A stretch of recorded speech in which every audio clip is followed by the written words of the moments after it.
بسم الله الرحمن الرحيم.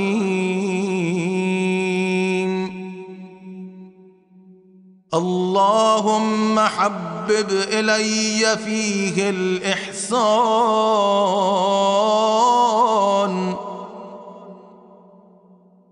وكره إلي فيه الفسوق والعصيان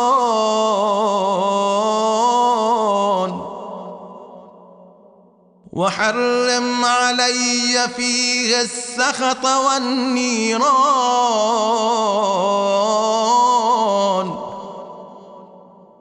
بعونك يا غياث المستغيثين.